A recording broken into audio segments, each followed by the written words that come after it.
Hello and welcome to the English Podcast Lab.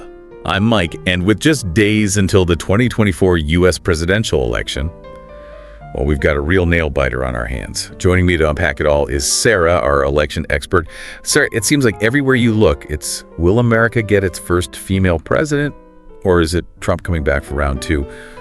What's the real story based on the data?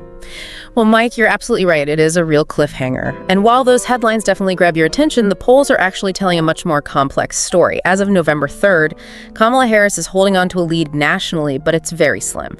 Only 1.2 points, and it's been steadily shrinking. And to add another layer to this, that lead falls within the margin of error, which means statistically speaking, it's just too close to call. So a tiny lead in polls aren't always perfect, but does that mean nationally it's anyone's game at this point? Not exactly. This is where things get really fascinating because of the U.S. election system. It's not simply about who gets the most votes across the country. It all comes down to something called the Electoral College. To become president, a candidate needs at least 270 electoral votes. And these votes come from winning individual states. The Electoral College. I feel like that's always a point of confusion for people. Can you break it down a little for our listeners? Of course. Each state gets a certain number of these electoral votes based on its population. Most states tend to lean towards one party pretty consistently, reliably Democrat or Republican. But there are a few states where the vote could go either way, and those states are where this election will be decided. These are the famous swing states we always hear about, right? Yeah. The battleground states. Exactly. These states are truly unpredictable, and they have a huge influence on the outcome of the election. We're talking about states like Pennsylvania with 19 electoral votes, North Carolina and Georgia both with 16, and then there's Michigan with 15, Arizona with 11, Wisconsin with 10, and Nevada with 6. So even if Harris has a small national lead, if Trump wins these swing states, he could still win the presidency. That's right. And here's the thing. The polls in those swing states are even tighter than the national picture. The leads are within the margin of error in most of them, meaning we can't statistically say with any certainty who's actually ahead. So much uncertainty. Can you give us a sense of just how close it is in some of these key states? Sure, let's take Michigan, for example. As of November 3rd, Harris is clinging to a lead of only 0.8 points. I mean, we're talking a razor-thin margin. Then there's Nevada. Remember how I mentioned things can change rapidly? Well, Trump has actually turned the tables there and is now ahead by 0.3 points. Talk about a roller coaster ride. Wow, that is a big swing. It really is. And then we have Wisconsin, where Harris's lead has shrunk to a mere 0.6 points. So as you can see, these margins are incredibly tight, making it anyone's game as we enter the final days of the campaign. It definitely sounds like those swing states are living up to their name. And Sarah, I'm curious, how has the polling landscape changed since Harris joined the race after Biden dropped out? That's a really good question, Mike, and it's actually quite remarkable. When Biden left the race, he was trailing Trump by an average of almost 5 points in those swing states. That's quite a gap. It was. Let's take Pennsylvania, for instance. It's the swing state with the most electoral votes, so it's a major focus for both campaigns. When Biden withdrew, he was trailing by almost 4.5 points there. And now it's essentially a tie. Precisely. This dramatic shift really highlights how much of an impact Harris's entry into the race has had. But it also raises the stakes considerably, making these final days even more critical. Now, we can't ignore the elephant in the room, right? Polls have a history of, well, let's just say they haven't always been the most accurate predictor of how elections will turn out. That's true. There have definitely been times when polls have missed the mark. Sometimes by a significant amount, like in the 2016 election, for example, where polls underestimated Trump's support pretty substantially. And even in 2020, we saw the biggest national polling error in 40 years. Not to mention the 2022 midterms where polls undercounted support for the Democrats. Right. There are a number of explanations for these discrepancies. Sometimes voters change their minds very late in the game, and polls just can't capture that shift. Reaching certain demographic groups like Trump supporters can also be challenging. And then there are unexpected events like the pandemic or record voter turnout that can throw things off as well. So is it fair to say that there's a certain level of healthy skepticism surrounding polls? Absolutely, but it's also important to remember that pollsters have been working hard to refine their methods. Since those high-profile misses, actually analysts found that the polls for the 2022 midterms were quite accurate, suggesting that those improvements are having a positive effect. That's interesting. So they're learning from their mistakes. They are, but the key question is, will those improvements hold up this time? Especially with Trump back in the race and his dedicated base of supporters, that's something we'll just have to wait and see. It certainly is something to watch closely. It is. It's a fascinating insight into how polling has evolved and the role it plays in our elections. But Mike, what I find particularly interesting is that even if these polls are accurate, and the race truly is this close, it raises some important questions about where American politics and the electorate stand right now. You're right. If we're potentially facing a scenario where half the country is on one side and half is on the other, with such drastically different visions for the future, what does that say about our divisions, about our ability to find common ground? Exactly. And it really underscores the power of those swing states, doesn't it? A handful of states representing a small percentage of the population could ultimately determine the course of the entire nation. It's fascinating, but also a little bit unsettling, wouldn't you say? It is, and it emphasizes how crucial it is for everyone to participate in the democratic process and to be informed. Every vote truly does matter, especially in a race this close. I couldn't agree more, Sarah. So for our listeners out there who are probably just as captivated by this election as we are, what are some key takeaways you want them to leave with today? Well, first and foremost, I want to emphasize that this election is incredibly close, and the outcome is still very much up in the air. Secondly, those swing states we've been talking about, Pennsylvania, North Carolina, Georgia, Michigan, Arizona, Wisconsin, and Nevada, they're going to be absolutely decisive. Keep a close eye on them because those are the battlegrounds that will determine who wins this election. Excellent point, Sarah. And lastly, I think it's important to remember those polls we discussed. They can be a helpful guide, but they're certainly not a crystal ball. Absolutely. They offer a snapshot of how people are feeling at a particular moment, but they can't perfectly predict the future. There are just too many variables at play, too many potential surprises between now and Election Day. Well said, Sarah. This has been a truly insightful deep dive. Thank you so much for sharing your expertise with us and with our listeners today. It's been my pleasure, Mike. It's always a privilege to engage in these discussions, especially on a topic as important as this election. And to our listeners, we hope you found this deep dive informative and thought-provoking. This election is historic, no matter the outcome. So stay engaged, stay informed, and most importantly, exercise your right to vote. I absolutely agree, Mike. Your voice matters. Make sure it's heard. And folks, don't forget that it's not just about the presidency. Control of Congress is also up for grabs in this election. That's such an important point, Mike. The balance of power in the Senate and the House of Representatives has a huge impact on the policies and laws that are passed, regardless of who occupies the White House. So if the presidential race is this tense, imagine the pressure in those congressional battles. Absolutely. Many of those races are just as close, if not closer, than the presidential one, and they're often fought on hyperlocal issues, making them even more unpredictable. It's like a whole other layer of complexity in an already complex election. It really is, Yeah. and it underscores how crucial it is to stay informed, not just about the big national races, but also about what's happening in your own community. Those local elections, those congressional races, they have a direct impact on your life. I totally agree, Sarah. It's about understanding the full picture of the election, from the top all the way down to those local races Yep. that often get overlooked. Exactly. It's about recognizing that every vote, every race, plays a role in shaping the future of our democracy. Well said, Sarah. As we wrap up this deep dive, I'm left feeling a mix of anticipation, excitement, and honestly a little bit of apprehension. This election feels like a crossroads for America. The choices we make both individually in the voting booth and as a nation will have a very real impact. I feel the same way, Mike. It's a defining moment in our history, and the stakes couldn't be higher. But I also have faith in the resilience of our democracy, in the power of informed and engaged citizens to shape a better future. I do too, Sarah.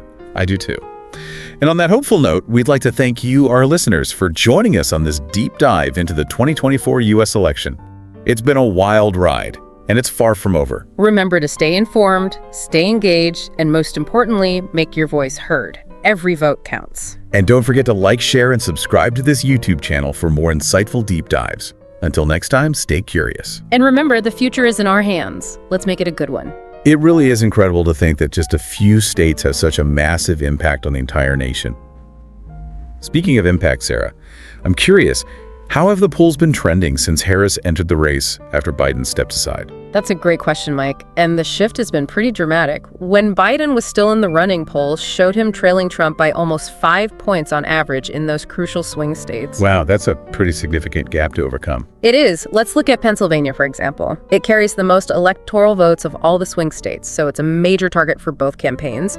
When Biden withdrew, he was behind by almost 4.5 points there. And now it's pretty much a tie. Exactly. This really highlights how much of an impact Harris has had since joining the race.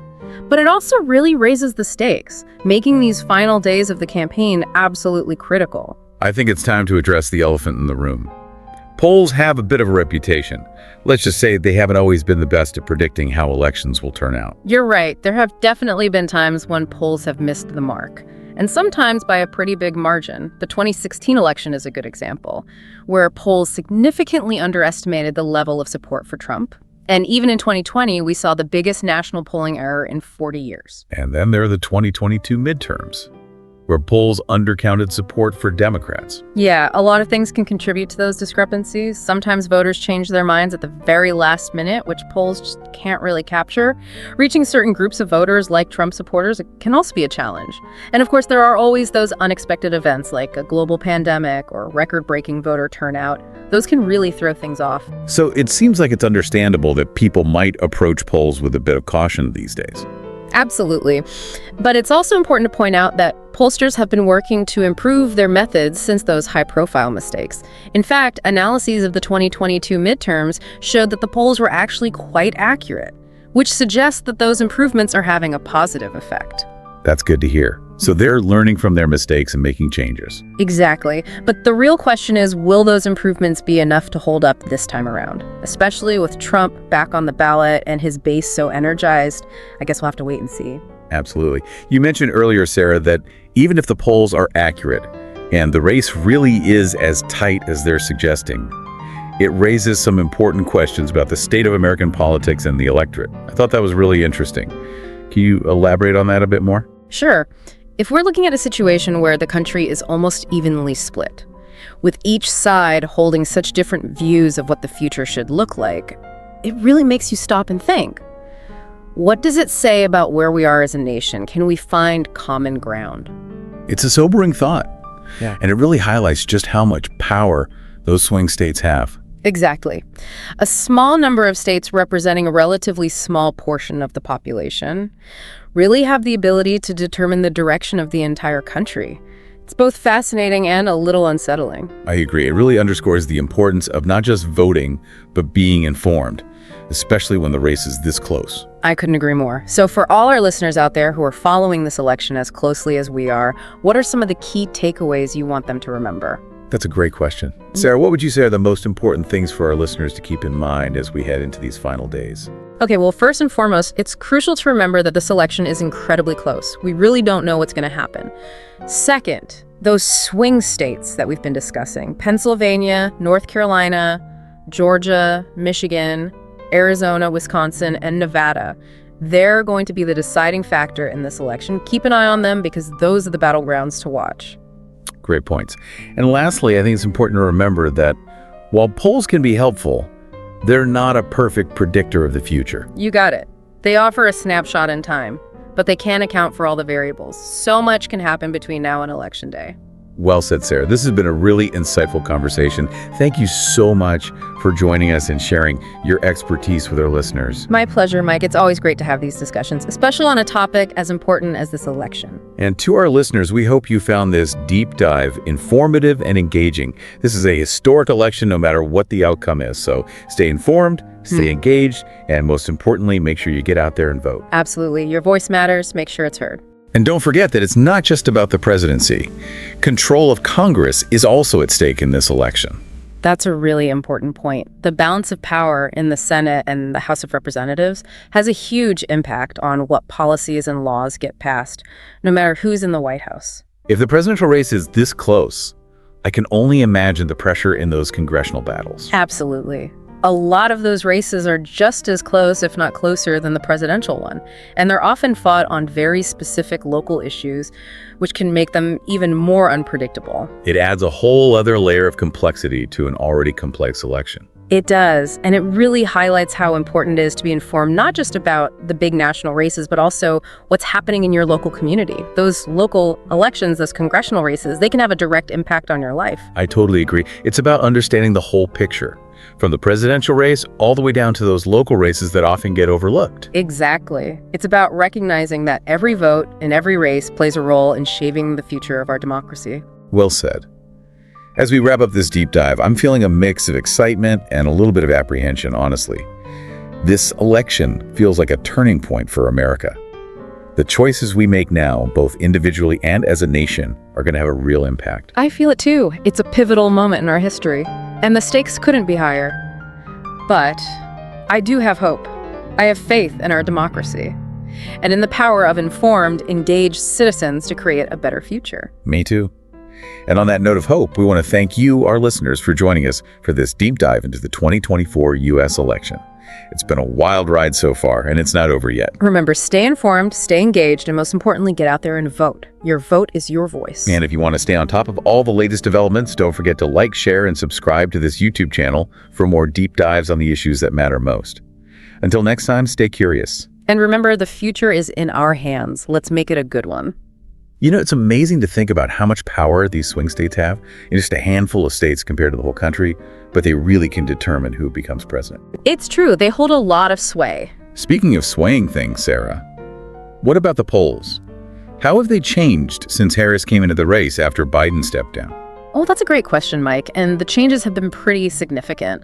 When Biden was still in the running, he was behind Trump by almost 5 points on average in those key swing states. 5 points, that's a big gap to close. It is a significant gap. Take Pennsylvania, for example. It has the most electoral votes of any swing state, so both campaigns are really focusing on it. When Biden left the race, he was trailing by almost 4.5 points there. So now it's basically a tie. Yeah, it's practically a dead heat. This dramatic shift really shows how much of an impact Harris has had since joining the race. But it also makes the stakes even higher, and these last few days of the campaign really crucial. We can't really talk about this election without talking about polls, can we? True. They have a sort of a checkered past, I guess you could say. Yeah. They haven't always been the best at predicting how things will actually turn out. You're not wrong there. There have definitely been times when polls have gotten it wrong, sometimes by quite a bit. Like in 2016, when a lot of polls underestimated Trump's support. And even in 2020, we saw the biggest national polling error in 4 decades. And let's not forget the 2022 midterms, where polls undercounted support for the Democrats. Right. There are a few reasons for those discrepancies. Voters sometimes change their minds at the last minute, and it's hard for polls to capture that. Reaching certain groups of voters, like Trump supporters, can be a challenge. And then, of course, there are always unexpected events, things like a pandemic or record voter turnout that can really throw things off. So I guess it's understandable that people might be a little skeptical of polls these days. Absolutely. But it's also important to acknowledge that pollsters have been working hard to improve their methods since those high-profile misses. Actually, when you look at the 2022 midterms, the polls were pretty accurate. It seems like those improvements are having a positive effect. That's encouraging to hear, so they're adapting and learning from their mistakes. Yes, they are. But the real test is whether those improvements will hold up this time around. Especially with Trump back in the running and his supporters so energized. We'll have to see. We will indeed. You know, earlier you were talking about how even if the polls are right and the race is as close as it seems, it says something important about American politics and the electorate right now. Can you talk a little bit more about that? Sure. I mean, if the country is really almost evenly split, with each side having such different ideas about what the future should look like, it makes you think, where are we as a nation? Can we find common ground? It's a serious question. And it really highlights the power of those swing states, doesn't it? It does. Just a few states representing a small percentage of the total population have the ability to decide who becomes president. It's kind of fascinating and a little bit scary at the same time. I agree. It shows how important it is not just to vote, but to really be informed. Especially in a close race like this one, where every vote truly does matter. So for our listeners out there who are glued to this election, just like we are, what are some key takeaways you want them to remember? Well, I think the most important thing to remember is that this election is incredibly close. It really could go either way. And those swing states we've been talking about, Pennsylvania, North Carolina, Georgia, Michigan, Arizona, Wisconsin, Nevada, they're the ones to watch. They will determine the outcome of this election. Those are the battlegrounds. Exactly. And while polls can be informative, they're not a crystal ball. You're absolutely right. They can give you an idea of where things stand, but so much can change between now and Election Day. Well, this has been a really insightful conversation. Sarah, thank you so much for joining us and sharing your expertise with our listeners. It's been my pleasure, Mike. I always enjoy these discussions, especially on a topic as crucial as this election. And to our listeners, we hope you found this deep dive informative and engaging. This is a historic election no matter who wins. So please stay informed, stay involved, and most importantly, make sure you get out there and vote. Your voice matters. Absolutely, make your voice heard. And don't forget to like, share, and subscribe to this YouTube channel for more deep dives into the topics that matter most. Until next time, stay curious. And remember, the future is in our hands. Let's work together to make it a good one.